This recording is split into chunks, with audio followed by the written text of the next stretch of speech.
vamos a contar con el análisis de una obra de Horacio Quiroga, un nombre un poco sugestivo, La gallina de Goleada.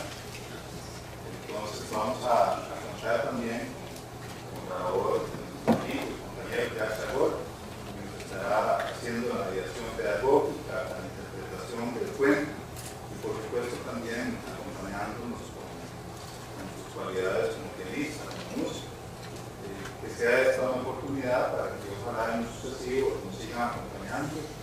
Les recordaré hasta el final, pero es un buen momento para señalar que también el próximo martes estaremos nuevamente con otro cuento, con otro análisis, con más música para todos ustedes. Y subrayar que la actividad es totalmente abierta al público en general. Lo tengan presente, pueden invitar familiares, amigos, vecinos. No es requisito que eres estudiante o funcionario de la Universidad Técnica Nacional. Es un aporte que hace la UTN a través de Humanidades, con el apoyo de la Fundación General de Humanidades, con el apoyo de nuestro decano, que aquí nos acompaña, don Manuel González, con todo el equipo, todo el personal académico que respalda esta actividad, la profesora aquí presente, Isabel Riera, la profesora Natalia, la compañera de CIRE, que nos ayuda en la parte estadística, administrativa, por supuesto, Carlitos Herrera, que siempre nos ayuda con la memoria histórica, firmando estas actividades tan importantes. Sin más preámbulos, entonces los dejo con el doctor Jacques Chagor, que aprovechen esta linda actividad. Gracias, querido. Buenas noches, queridos amigos. Tenemos un problema, pero es un problema muy grato. Muy grato. Ojalá todos fueran así. Tenemos que escoger entre dos manjares: música o literatura. Imagínense ustedes. La vez pasada hicimos únicamente música, no leímos nada. Yo te había visto un texto para analizar, pero había tal apetencia por la música, y lo comprendo, y el piano ha sido trabajado, ha sido afinado, ha sido restaurado por el gran técnico de pianos, el único que tiene Costa Rica, José Sojo. Entonces el pianito está mucho más en forma que en el pasado. Entonces yo diría que no nos privemos de ninguna de las dos, ¿verdad? Voy a comenzar con un poquito de música y luego abordamos el texto. A mitad del texto nos damos un recreo musical, terminamos el texto y le damos la última palabra de la música para que todos quedemos contentos, ¿les parece? Y algo alegre, porque con el cuento que vamos a leer hoy, créanme que vamos a necesitar música alegre. Un honor tenerte por acá de nuevo, nuestro querido decano. Esa silla te he echado de menos.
Satie era un tipo sensacional.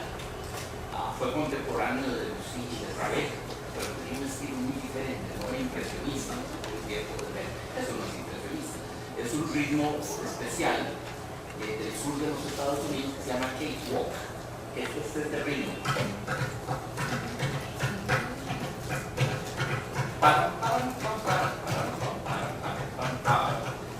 Eso es un ritmo cakewalk, se llamaba cakewalk porque en la negritud del sur de los Estados Unidos, que se presentaba en grandes casas de los ricos terratenientes y de algodón del sur, contrataban los servicios de populares, estrellas negros que llegaban y organizaban los espectáculos que eran danza, circo, ventríloco, magia, eran casi una especie de trovadores, ¿verdad? Minstrels, minstrels. Y uno de los números que representaban era una danza que danzaban con un queque en la cabeza. Pero la danza implicaba brincos, saltos, giros, se tiraban al suelo, daban vueltas. Y la gracia era que el queque no se cayera de la cabeza. Era un prodigio de equilibrio. Y lo hacían, eran unos virtuosos de eso. Y siempre lo hacían con este ritmo. Entonces este ritmo se quedó bautizado para siempre cakewalk. No es un ragtime, lo parece, pero no, es un cakewalk. La caminada del cakewalk. Esa es la razón por la cual ese ritmo se llama de esta manera. Voy a tocar para ustedes otro cakewalk, este es de Debussy.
Llena de sentido del humor.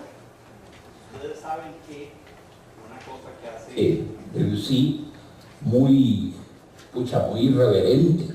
En medio del ritmo del cakewalk, que es exultante, que es muy alegre, y esto le gustaba mucho a Debussy, cita el tema, más bien el motivo, el leitmotiv, el motivo guía del tema de la muerte de amor de la ópera Tristán y Isolda de Richard Wagner. el más grande compositor del romanticismo, y lo cita. Ese es el tema de la muerte de amor de Tristán y Isolda.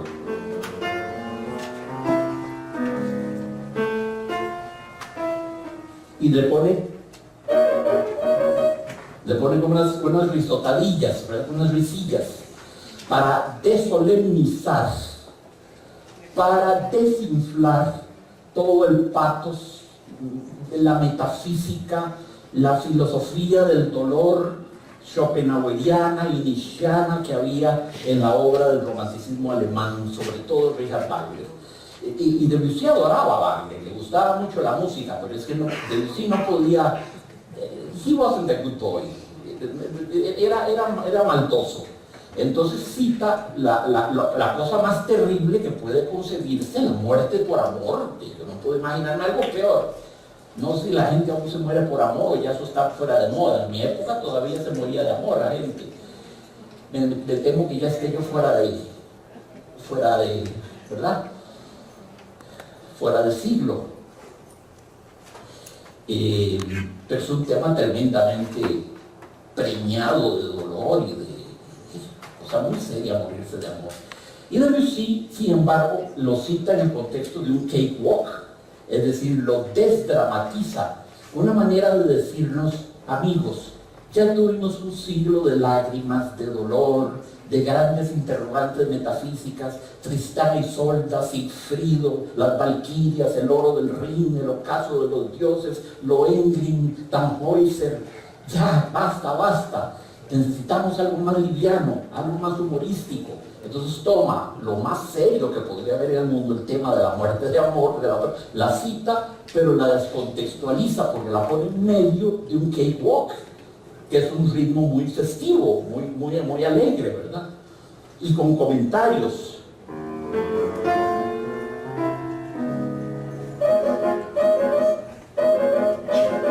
Como un guiño de ojos, como diciendo, no, esto no va en serio, esto no va en serio. Ya es hora de que nos pongamos con un poco de sentido del humor, porque no podemos seguir así. Es una obra muy simpática. Bueno, les hablé de Minstrels, oigamos un preludio de Debussy que se llama Minstrels, que refleja un poco el tipo de espectáculo de estos suerte de juglares modernos que eran los Minstrels. Es una obra muy décousue, muy descosida. Ahí van a ver, son es como puntillismo musical, una ideita por acá, otra ideita por acá, todas como inconexas, pero eso es la gracia de la pieza.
Gracias, gracias.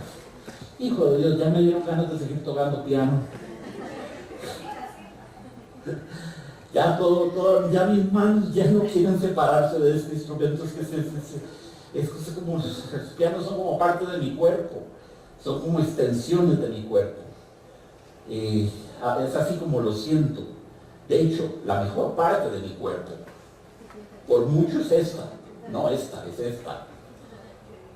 Más fuerte, más robusta, más saludable, más longeva, más hermosa, más perfecta. Sí, así es.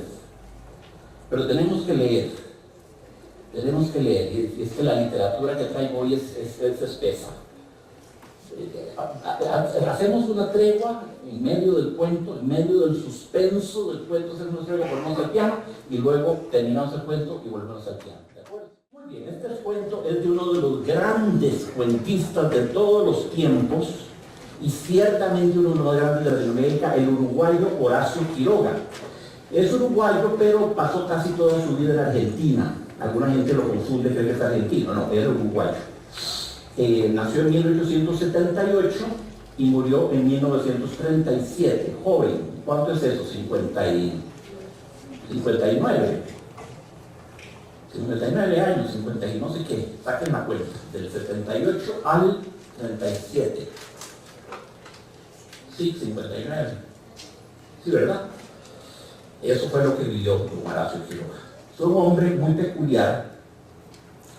Prácticamente la vida entera se la pasó en Argentina, pero no en Buenos Aires, no. Se iba a meter a una selva impenetrable, a la jungla allá en la parte norte de Argentina, selva virgen, en una región que se llamaba Misiones de Argentina, porque unas misiones jesuitas habían ido a catequizar a los indígenas allá en algún momento, y se había llamado Misiones. Y ahí en medio de la selva, in the middle of nowhere, rodeado por animales feroces, serpientes, todo tipo de cosas, él era un poco eremita, un poco misántropo. Ahí se armó una cabaña y ahí pasó la mayoría de su vida. Una vida terrible, amigos, terrible. El papá, y eso lo tuvo que ver él, el papá se disparó accidentalmente con un rifle y se mató. La mamá, horrorizada, que lo tenía en brazos, lo dejó caer. Se dio un golpe en la cabeza y eso le dejó lesiones mentales toda su vida. Le dejó ciertas incapacidades mentales. Ese día perdió a su mamá y perdió su papá y perdió una parte de su inteligencia.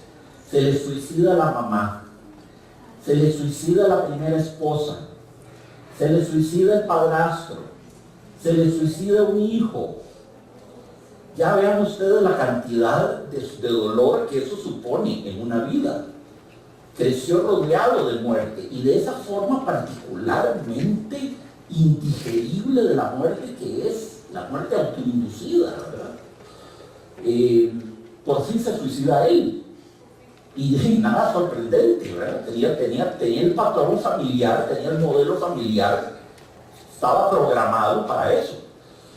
Se enfermó muy gravemente de un cáncer de próstata, lo llevaron al hospital, donde le dijeron que no tenían esperanzas de recuperarse.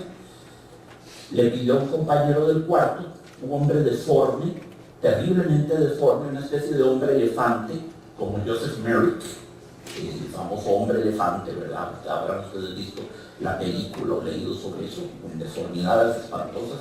Se había hecho muy amigo de él, los dos estaban en el mismo cuarto, y le dijo que por favor le consiguiera un poco de cianuro de la farmacia del hospital.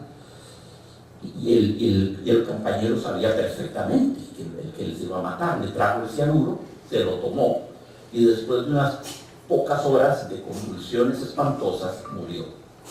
Así que así puso fin a sus días Horacio Quiroga.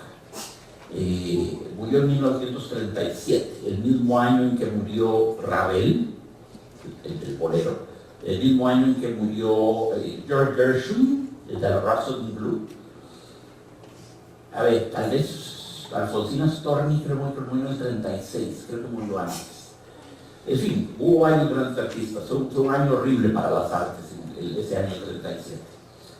Un hombre difícil, 2 veces casado, con esa propensión a vivir en medio de la jungla, ¿verdad? Amaba ese tipo de vida, era un hombre mal adaptado a la sociedad. En algún momento le dieron un cargo diplomático para que se mantuviera de algo, como cónsul de Uruguay en Argentina, pero qué clase de cónsul, en lugar de estar en la embajada, se iba a meter a la jungla allá a varios cientos de kilómetros al norte. Entonces prácticamente que el nombramiento era nada más para que tuviera de qué comer. Su vida fue su literatura, y es una literatura que puede ser muy perturbadora. Este cuento es muy perturbador, puede producirles pesadillas, es de lo más brutalmente realista que cabe, pero es muy representativo de él. Vamos a atacar el texto. La gallina degollada. Ya solo el título, la gallina degollada, la gallina degollada, la G y la G. Gallina degollada, gallina degollada. Hay algo interesante en esta cacofonía que es procurada. Gallina degollada, G. ¿A qué nos suena G? Vamos a ver en el cuento. Vamos a ver en el cuento qué podría evocar ese fonema G. Todo el día sentados en el patio en un banco estaban los 4 hijos idiotas del matrimonio Mazzini Ferraz. Tenían la lengua entre los labios, los ojos estúpidos y volvían la cabeza con la boca abierta. Vean qué primer párrafo. Vean qué primer párrafo. Eso es lo que se llama un arranque, ¿verdad? Un cuentista puede amarrar a un lector desde el primer párrafo o perderlo desde el primer párrafo. Evidentemente que este es un comienzo tremendista, ¿verdad? Esto nos amarra, es una imagen terrible. Sentados en una banca en el patio todo el día con la boca abierta, la lengua por fuera y los ojos estúpidos, estaban los 4 hijos idiotas del matrimonio Mazzini Ferraz. El patio era de tierra cercado al oeste por un cerco de ladrillos. El banco quedaba paralelo a él a 5 metros y allí se mantenían inmóviles, fijos los ojos en los ladrillos. Como el sol se ocultaba tras el cerco al declinar, los idiotas tenían fiesta. La luz enceguecedora llamaba su atención al principio, poco a poco sus ojos se animaban, se reían al fin estrepitosamente, congestionados por la misma hilaridad ansiosa, mirando el sol con alegría bestial, como si fuera comida.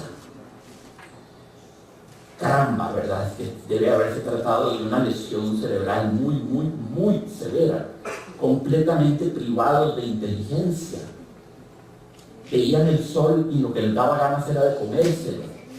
Una actitud muy primaria. Habría que consultar con un neurólogo qué tipo de enfermedad puede producir una conducta así. Y actuaban de consumo en todo. Lo que hacía uno lo hacían todos. Era como 4 cabezas en un mismo cuerpo. Los 4 igualmente idiotas, para usar el término inatenuado que usa el escritor. Actuaban de consumo. Otras veces, alineados en el banco, zumbaban horas enteras imitando el tranvía eléctrico. Los ruidos fuertes sacudían a sí mismos su inercia y corrían entonces mordiéndose la lengua y mugiendo alrededor del patio.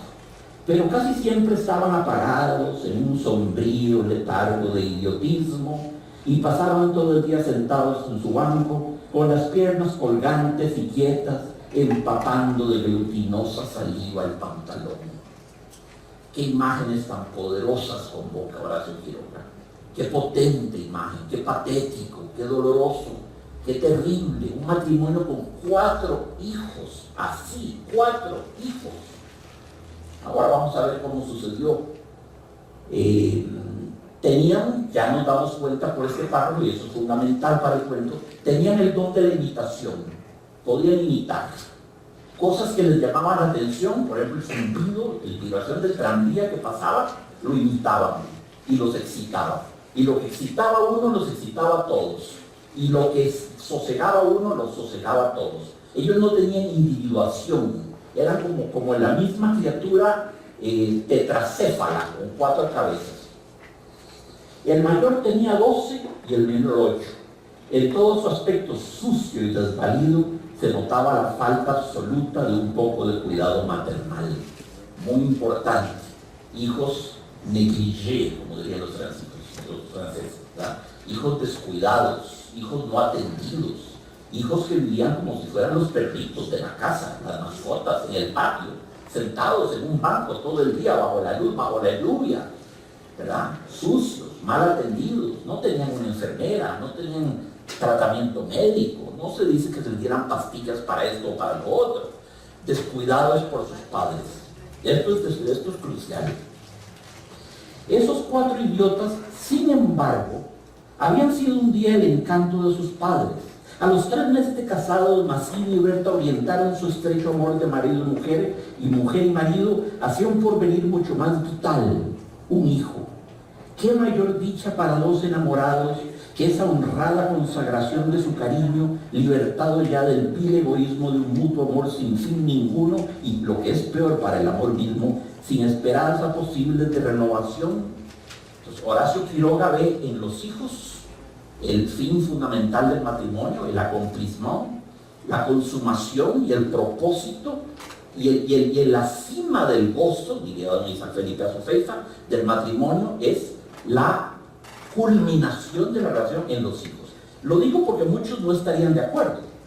Hay parejas que rehúsan tener hijos. Más bien es muerte por hijos. Causa de la muerte, hijos. Los hijos traen problemas, separan a la pareja pierde todos los juegos románticos y eróticos que tenía. Dios guarda, el chiquito padecer una enfermedad porque la madre tiene que ser de enfermera a las 24 horas, los 7 días. El papá termina aburriéndose, conoce una novia por fuera. Esas cosas las he visto 1000 veces en mi vida, ¿verdad? Así que no es unánime el sentir. Pero para ellos sí, los hijos venían siendo como la gran expresión, la materialización objetiva, la cristalización de su profundo amor. No había tenido sentido el amor de ellos sin hijos. Y qué salados les van saliendo estos 4 enfermos, ¿verdad? Así lo sintieron Mazzini y Berta, y cuando el hijo llegó a los 14 meses de matrimonio, creyeron cumplida su felicidad. La criatura creció bella y radiante hasta que tuvo año y medio, pero en el 20º mes sacudieronlo una noche convulsiones terribles y a la mañana siguiente no conocía más a sus padres. El médico lo examinó con esa atención profesional que está visiblemente buscando la causa del mal en las enfermedades de los padres. Después de algunos días, los miembros paralizados recobraron el movimiento, pero la inteligencia, el alma, aún el instinto se había ido del todo. Había quedado profundamente idiota, baboso, colgante, muerto para siempre sobre las rodillas de su madre. Hijo, mi hijo querido, sollozaba esta sobre aquella espantosa ruina de su primogénito. Vean la potencia del verbo de Horacio Quiroga. Aquella espantosa ruina de su primogénito. Un ser humano que es una espantosa ruina, ¿verdad? Caramba, y con la ilusión que lo tuvieron, ¿verdad? Y en intención, se fue la inteligencia, se apagó la llama divina de la inteligencia, pero es que se apagó todo. No tenían capacidad ni de instinto, eran menos que animalitos. Los animales tienen sus facultades instintivas bien desarrolladas, bien desarrolladas. Un niño nace y por instinto busca el pezón de la madre para alimentarse. Siente una necesidad, identifica el objeto que va a saciar esa necesidad, va hacia ese objeto y se sacia en la lactancia. Eso es instinto. Un instinto es un patrón de conducta adaptativo que viene ya armado de su savoir-faire, viene ya armado de su método. Es algo que nacemos sabiendo. La necesidad de lactancia en el niño recién nacido es instintiva, nadie se le enseña. El niño nace ya programado para buscar el pezón de la madre y para succionar. Eso es exactamente un instinto. Estos chicos estaban su instinto, eran casi menos que animales. El padre, desolado, acompañó al médico afuera. A usted se lo puedo decir, creo que es un caso perdido. Podrá mejorar, educarse en todo lo que permita su idiotismo, pero no más allá. Sí, asentía Mazzini, pero dígame, ¿usted cree que es herencia? Que en cuanto a la herencia paterna, ya le dije lo que creí cuando vi a su hijo. Respecto a la madre, hay un pulmón que no sopla bien. No veo nada más, pero hay un soplo, un poco ruido. Hagan examinar bien. La eterna pregunta, y esto es tan sintomático y lo conozco muy de cerca, el irredimible, el insoluble, el fatídico sentimiento de culpa que se apodera a los padres cuando tienen un hijo afectado por alguna enfermedad que se presume congénita.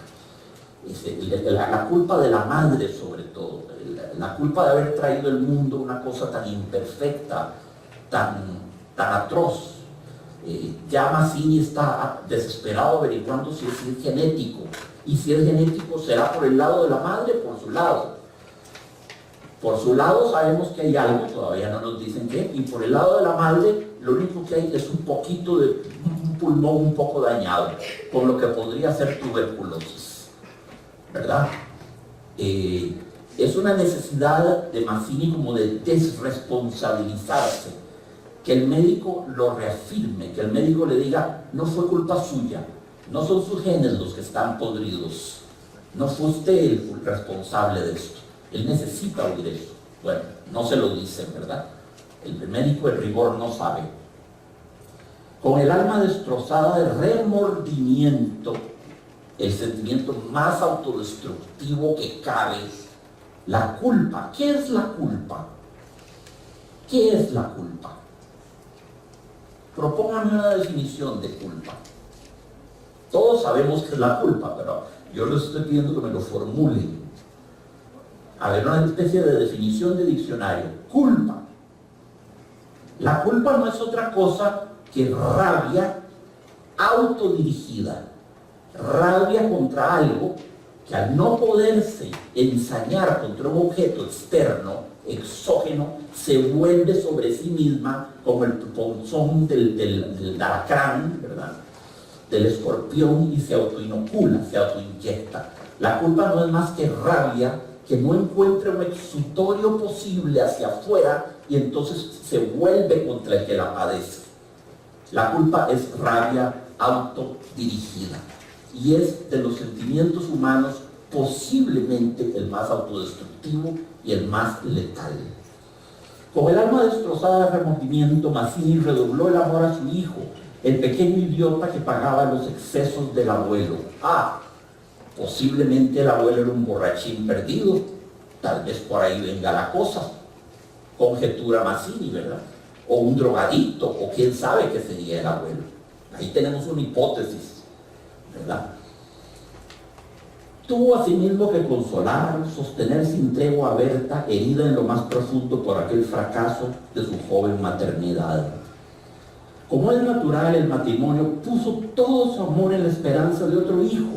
Nació este, y su salud y limpidez de risa reencendieron el porvenir extinguido.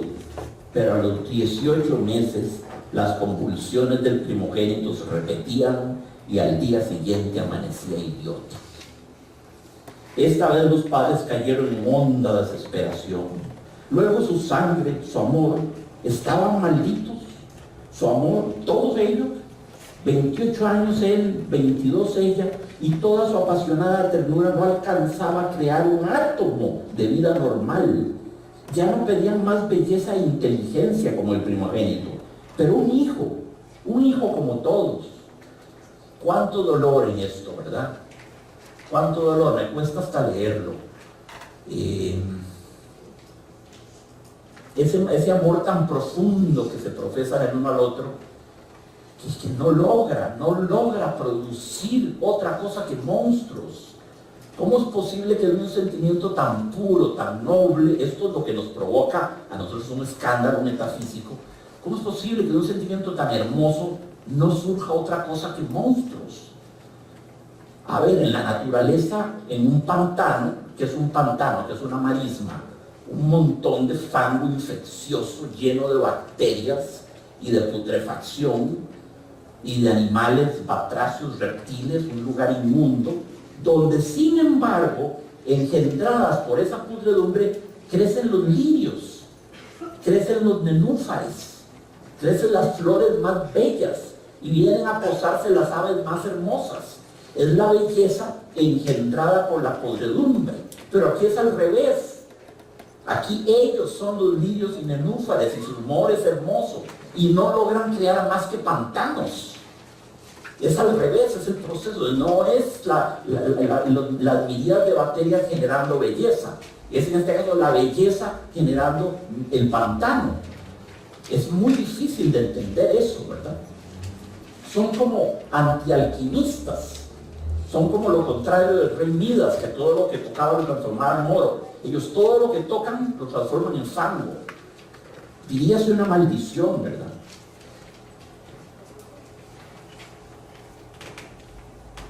De nuevo desastre brotaron nuevas llamaradas de dolorido amor, un loco anhelo de redimir de una vez para siempre la santidad de su ternura. Sobrevivieron mellizos y punto por punto repitióse el proceso de los dos mayores. Mas por encima de su inmensa amargura quedaba Mazzini y Berta gran compasión por sus 4 hijos. Compasión. ¿Cuál es la etimología de la palabra compasión? Es muy bella palabra. ¿De dónde viene compasión? ¿Qué significa pasión? Cuando hablamos de la pasión de Cristo, no estamos hablando de pasión en el sentido de pasión de Calvin Klein, ¿verdad? O del perfume Pasión de Elizabeth Taylor, o del también Givenchy tiene un perfume que se llama Pasión. Los he investigado todos, atención, por un ensayo que, no porque me gustan los perfumes, por un ensayo que he estado escribiendo sobre eso. Y Yves Saint Laurent tiene Pasión también. Giorgio Armani tiene un perfume que se llama Pasión. La sociedad de consumo en que vivimos tiene la pasión en un pedestal. En la publicidad, en las telenovelas, en los programas, todo el mundo habla de pasión, ¿verdad?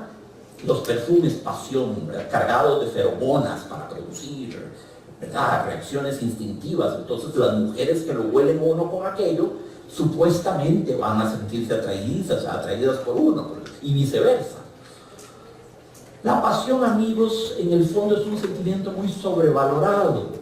Se reduce a una masiva secreción glandular de adrenalina, de oxitocina, de dopamina, de hormonas, de testosterona, de estrógenos. Es una inundación sanguínea de químicos que nos ponen alterados, que nos excitan, que nos lanzan ferozmente sobre el ser amado. Es una cosa muy primaria y muy animal.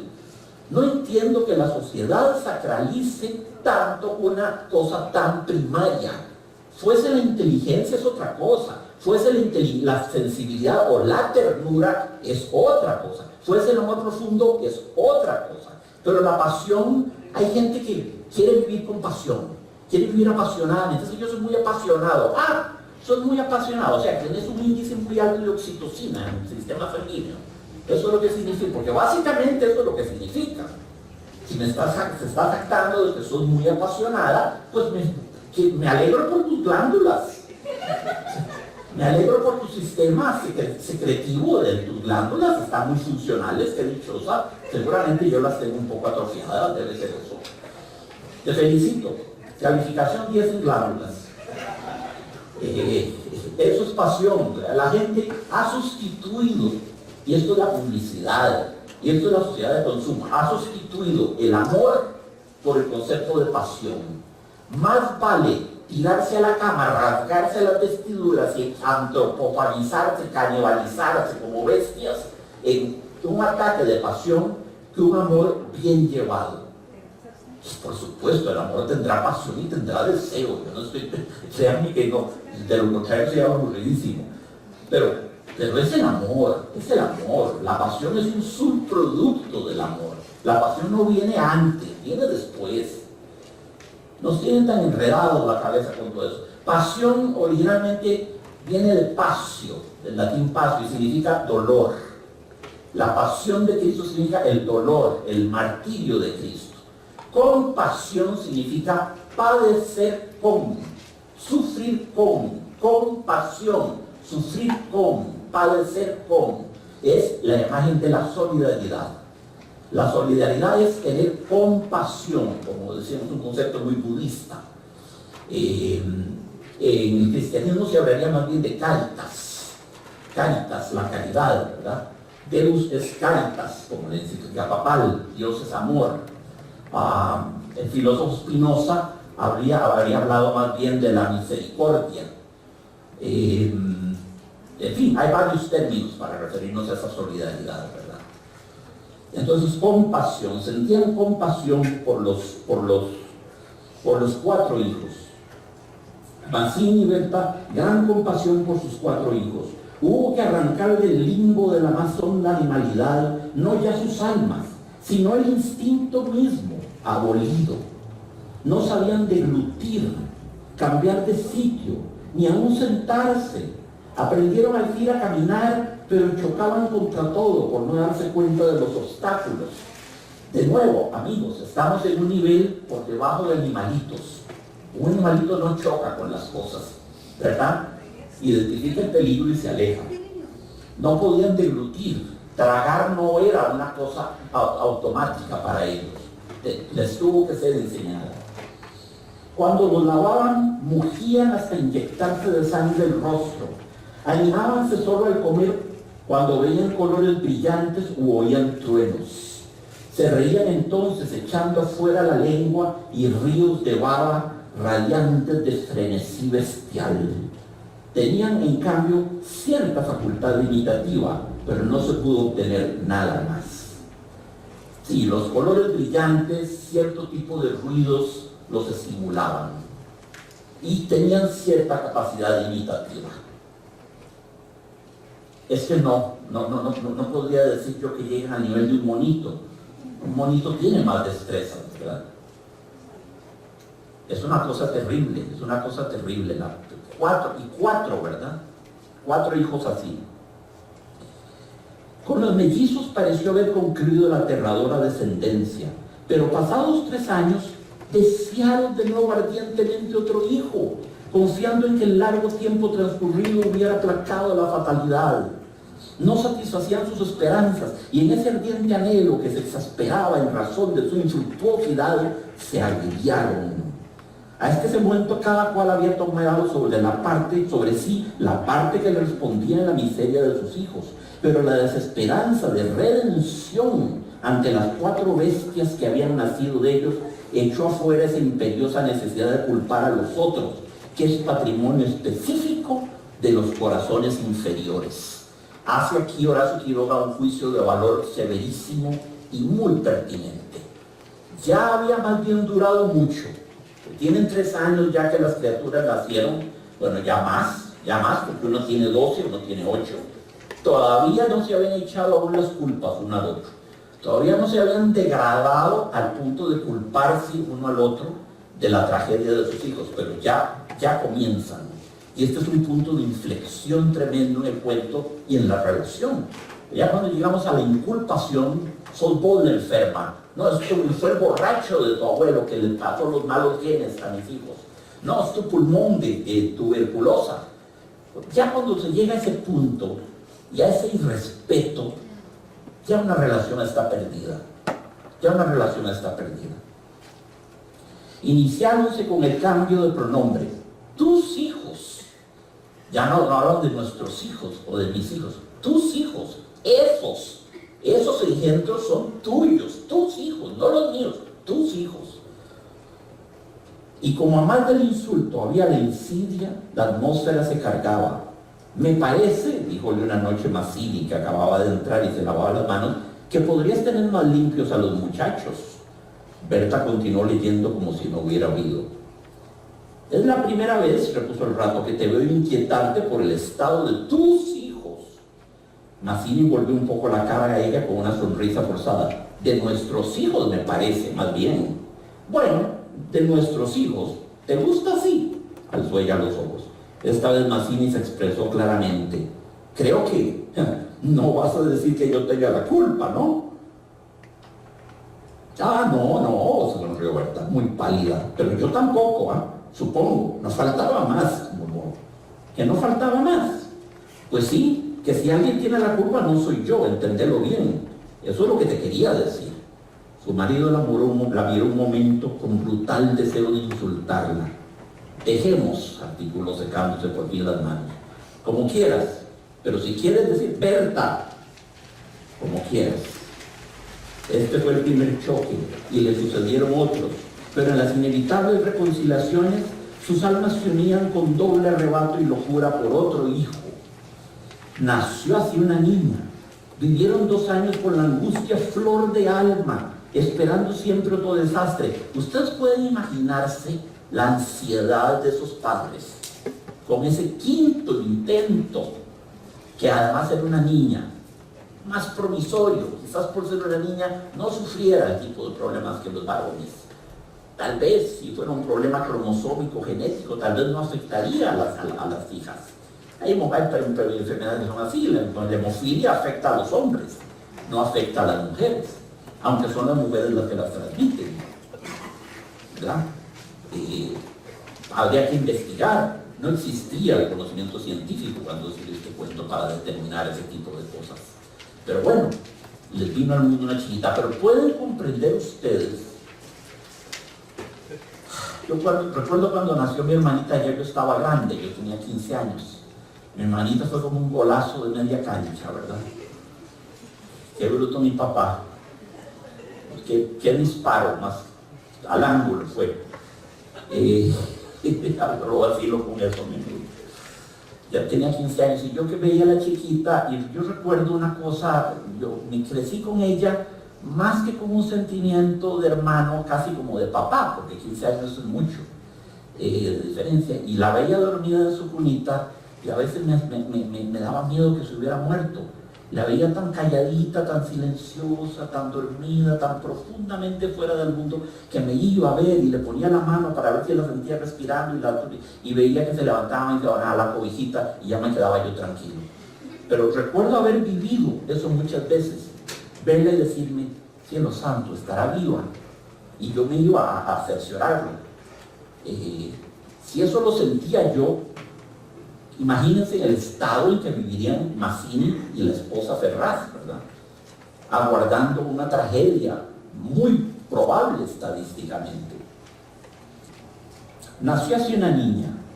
Vivieron 2 años con la angustia flor de alma, esperando siempre otro desastre. Nada acaeció, sin embargo, y los padres pusieron en ella toda su complacencia, que la pequeña llevaba los más extremos límites del mimo y la mala crianza. Eso era predecible, ¿verdad?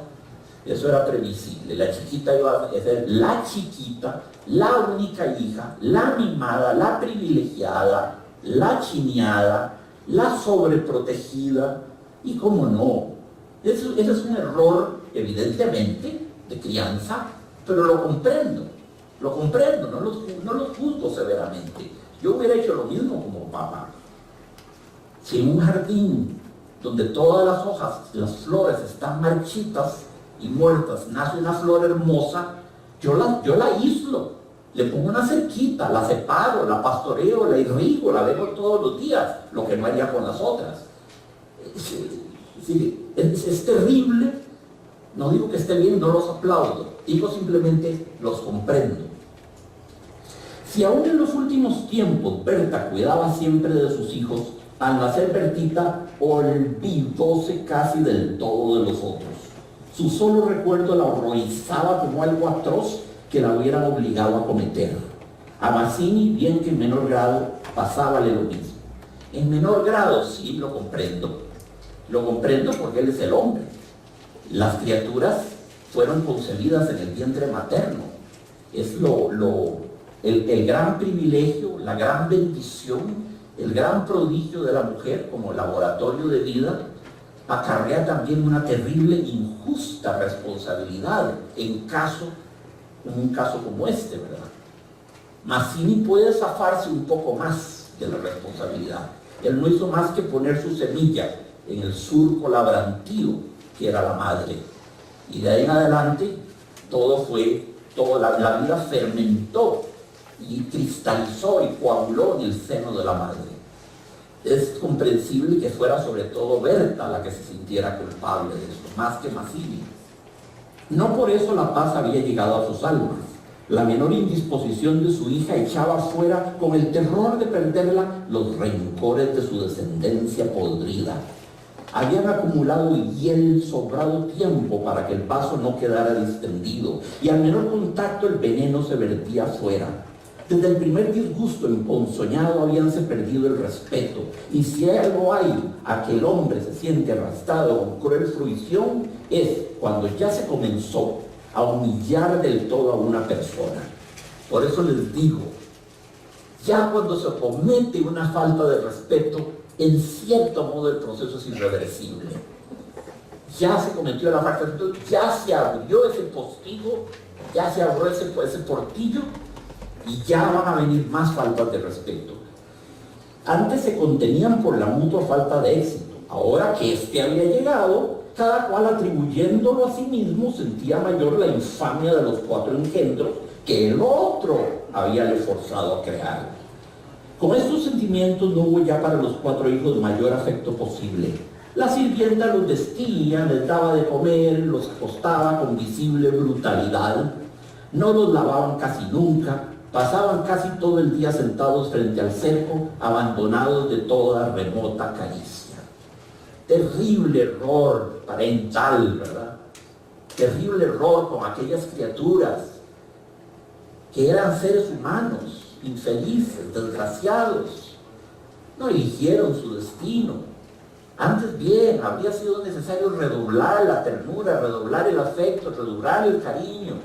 En lugar de eso los dejaron librados a la naturaleza, como un campo yermo, como un manojo de malas hierbas, ¿verdad? De este modo Bertita cumplió 4 años y esa noche, resultado de las golosinas, que era a los padres absolutamente imposible negarle, que todo lo que la chiquita pedía se lo daban, la criatura tuvo algún escalofrío y fiebre, y el temor a verla morir o quedar idiota tornó a reabrir la eterna llaga. Hacía 3 horas que no hablaban y el motivo fue, como casi siempre, los fuertes pasos de Mazzini. Mi Dios, ¿no puedes caminar más despacio? ¿Cuántas veces? Bueno, es que me olvido, se acabó, no lo hago a propósito. Ella se sonrió desdeñosa. No, no te creo tanto. Ni yo jamás te hubiera creído tanto a ti, tisiquilla. Tisiquilla es diminutivo despectivo de tísica. Tísica quiere decir tuberculoso. Es una manera peyorativa de aludir a la tuberculosis, el tísico, es el asilo de los tísicos, ¿verdad? Y tisiquilla ni se diga, ¿verdad? ¿Qué? ¿Qué dijiste? Nada. Sí, te lo oí, algo. Mira, no sé lo que dijiste, pero te juro que prefiero cualquier cosa a tener un padre como el que has tenido tú. Entonces ella riposta, invocando al abuelo, presumo yo, borrachín. Mazzini se puso pálido. Al fin, murmuró con los dientes cerrados. Al fin, víbora, has dicho lo que querías. Sí, víbora, sí, pero yo he tenido padres sanos, ¿oyes? Y mi padre no ha muerto de delirio. Yo no hubiera tenido esos hijos como yo hubiera tenido unos como los de todo el mundo. Esos son hijos tuyos, los 4 tuyos. Mazzini explotó a su vez. Víbora, tísica. Eso es lo que te dije, lo que te quiero decir. Pregúntale al médico, ¿quién tiene la mayor culpa de la meningitis de tus hijos? ¿Mi padre o tu pulmón picado? Víbora. Ya ahí está la mutua agresión desatada, ya es como una represa hidroeléctrica que se rompió, viene toda la correntada arrasando todo. Ya una relación que llega a ese punto es básicamente irreparable, ¿verdad? Acuérdense lo que decía el gran filósofo Vladimir Yankelevich. Todo en este mundo se puede perdonar, salvo lo imperdonable. Gran frase de Vladimir Yankelevich. Vladimir Yankelevich había perdido seres amados en Auschwitz. Por supuesto era judío, francés judío. Un gran pensador, inmenso pensador. Vivió hasta casi los 100 años. De las cosas que hubiera querido hubiera sido conocerlo en mi vida y por poco pude haberlo hecho, pero se me murió antes de que yo llegara a Francia. Le he leído sus libros, maravilloso pensador. Tenía una expresión muy linda para hablar, referirse a muchas cosas. Hablaba del yo no sé qué, del casi nada. Le je ne sais quoi du presque rien. Hablando, por ejemplo, al encanto de cierta poesía, escribió mucho sobre poesía. Es que ese poema tiene le je ne sais quoi du presque rien. Ese poema tiene el yo no sé qué del casi nada. Una cosa tan sutil y tan indeterminable que él la llamaba el yo no sé qué, je ne sais quoi, del presque rien, del casi nada. Una cosa tan sutil, ¿verdad? Y luego esa frase terrible, ¿verdad? Toda la vida se puede perdonar, salvo lo imperdonable. Derrida, otro gran filósofo francés, le respondió, y le dijo, no, Vladimir, estás equivocado. Justamente es lo imperdonable lo que urge perdonar. Porque que te perdonen porque te robaste un lapicero, no tiene gracia. Ahí no hace falta el perdón. Perdonar porque en una fiesta te majó otro bailarín advertidamente el talón, eso no tiene mérito perdonarlo. Toda la fuerza del perdón procede justamente de perdonar lo imperdonable. Eso es lo que hay que perdonar, lo demás es irrelevante. Ahí no hay que movilizar el perdón. Eso es un pecata minuta. Pero Yankelevich, bueno, tenía su experiencia de vida, ¿verdad? Y él consideraba que si un daño era irreparable, irreversible, era imperdonable, básicamente. Él consideraba que lo que había pasado en Auschwitz era imperdonable, que el ser humano no debía perdonar eso, no podía perdonar eso, que sería inmoral y sería antiético perdonar eso, esa monstruosidad, no puede ser perdonada. Eso nos lleva a dilemas muy hondos y muy complicados, ¿verdad? Dios es eterna, infinitamente misericordioso.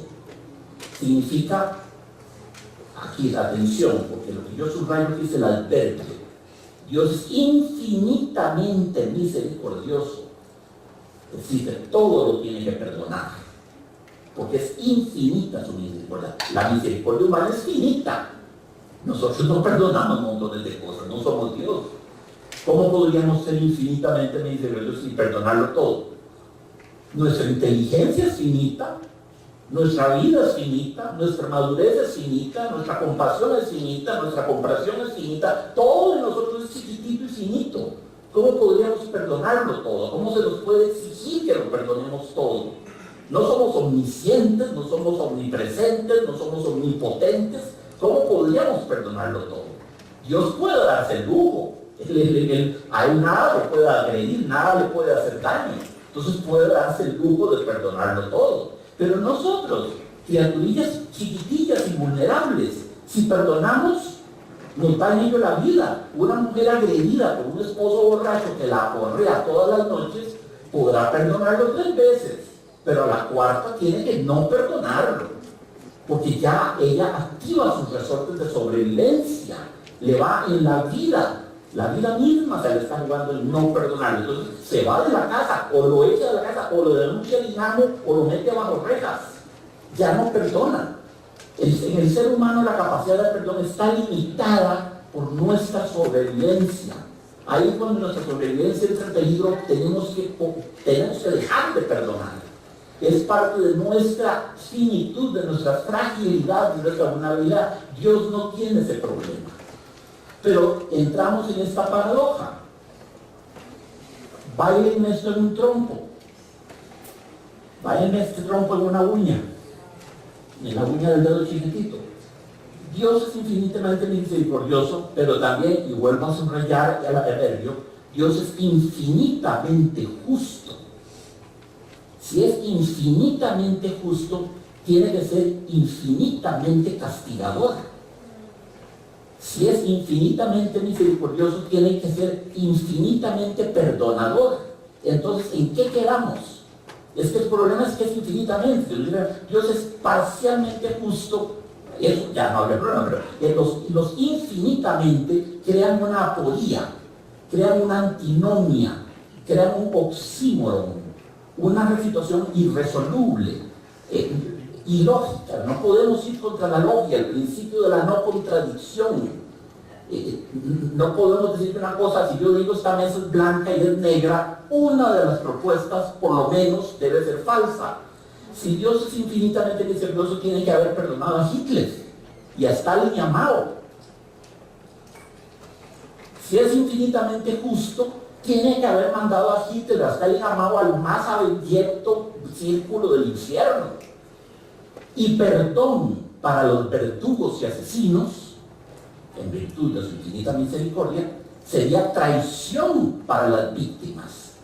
¿Qué dirán las pobres víctimas de Auschwitz cuando llegan a la presencia del padre y ven que el padre está sentado charlando animadamente con Hitler, Himmler, Goebbels, Goering, Somoza, Stalin, Pinochet, Videla, Stroessner, Urico, Trujillo y Donald Trump de también? ¿Qué hacen las víctimas? Llegan y se topan al padre departiendo amablemente a su diestra Hitler y a su izquierda Stalin, porque como es infinitamente misericordioso, no le quedó más remedio que perdonarlos. ¿Qué diría la víctima de Auschwitz, atormentada, cuando llega ahí? Yo me doy media vuelta, mándenme al infierno mejor. No. Debe ser un lugar más interesante, no quiero estar con estos bichos. Yo no soy infinitamente, yo no soy omniperdonante. Yo soy humano, mi perdón tiene un límite. No puedo perdonar a Hitler. Ni puedo y si usted, Señor, Dios Padre, lo perdonó, pues yo tengo que declararle la guerra a usted también. Porque usted se hizo aliado de mi verdugo, de mi martirizador, de mi supliciador. Usted me traicionó, entonces me voy de su presencia. Es terrible. Dios no puede ser infinitamente misericordioso e infinitamente justo. Si es infinitamente justo, tiene que castigar. No puede perdonarlo todo. Es un Dios de justicia. No puede perdonarlo todo. Si es infinitamente misericordioso, tiene que perdonarlo todo. Y ahí va Andrei Chikatilo, el asesino en masa ruso que evisceró, trepanó, sodomizó, violó y canibalizó a 52 víctimas allá en los años 80 en Rusia. El más grande asesino serial de la historia del mundo. Ahí estaría, tiene que haber sido perdonado por Dios. Te estará en una morada divina, viviendo la vida felizmente, en virtud de la misericordia infinita de Dios. Se dan cuenta del problema teológico que esto plantea. Yo sé que los teólogos tienen manera de salirse de estas contradicciones. En materia de Dios hay muchas preguntas de este tipo. Yo simplemente me digo, para poder dormir de noche, porque estas cosas a mí me atormentan, yo simplemente me digo, bueno, hay que entender que la lógica humana es limitada, como todo lo nuestro. Y que esa lógica nuestra, que consiste en que 2 y 2 son 4, y el triángulo tiene 3 ángulos, es muy limitada. Es muy limitada. Yo soy una partícula, yo no puedo juzgar al todo. Solo el todo sabe por qué hace lo que hace. Solo el todo tiene el mapa entero del ser, del pasado, del presente y del futuro. Solo él tiene las enormes cadenas de causas y efectos. Y mi lógica, esa de la que estoy tan orgulloso, simplemente no puede comprender esto. Entonces no es que no lo acepto, no digo que no lo acepto, no digo que Dios me esté estafando, digo no lo comprendo. Y admito que mi lógica es finita, que mi lógica no da para eso. René Descartes decía, y es un científico y un gran matemático que lo dice, si Dios hubiera querido que 2 y 2 fuesen 5, 2 y 2 serían 5. Él está por encima de la lógica. Entonces ya el problema deja de preocuparme como dilema lógico, porque yo simplemente concluyo que la lógica, mi pequeña lógica de insectito humano, es una herramientita muy chiquitita y muy ineficaz para entender los designios y la naturaleza de Dios, que es sujeto, no objeto. Es sujeto. Si a duras penas me puedo a veces entender la conducta de mi mamá o de mi hermana, perdón, con el papá o de mi hermana, a veces no los comprendo, y eso que he vivido toda mi vida con ellos, y a veces no me da el cacumen para entenderlos. ¿Cómo voy a pretender entender la mente divina de Dios? Que de nuevo es sujeto, no es objeto. Yo puedo entender esta mesa porque es objeto, es reductible a materia y a partículas, pero Dios o ustedes cualquiera, un sujeto es difícil, es opaco, tiene sus lados ocultos. Un sujeto es incomprensible incluso por sí mismo. Yo no me comprendo a mí. Muchas veces en la vida hago cosas incomprensibles y absurdas y no me entiendo. Ahora no hablemos de entender a otra persona, al prójimo, y no hablemos de entender a Dios. No puedo entenderlo. Cierro este paréntesis de tipo teológico. Con que entonces la pobre de Berta es una víbora y una tisiquilla, ¿verdad? Víbora, tísica. Eso es lo que te dije, lo que te quiero decir. Pregúntale al médico quién tiene la mayor culpa de la meningitis de tus hijos. Tus hijos. Mi padre, tu pulmón picado, víbora. Continuaron cada vez con mayor violencia hasta que un gemido de Bertita selló instantáneamente sus bocas. A la 1 de la mañana la ligera indigestión había desaparecido y, como pasa fatalmente con todos los matrimonios jóvenes que se han amado intensamente una vez siquiera, la reconciliación llegó tanto más efusiva cuanto hirientes fueron los agravios. En otras palabras, todo se soluciona entre sábanas. Los agravios y las cosas terribles, pues sí, el lenguaje del cuerpo es muy poderoso. El lenguaje de la caricia es muy potente, ¿verdad? Si hay amor entre ellos y si hay deseo, evidentemente es el caso, pues todo se puede más o menos, se le puede poner un balsamito, una cremita, ¿verdad? Que anestesie la herida que por demás tienen, ¿verdad? Herida gangrenosa, herida potencialmente mortal. Amaneció un espléndido día y mientras Berta se levantaba, escupió sangre. Eso es lo que se llama las hemoptisis.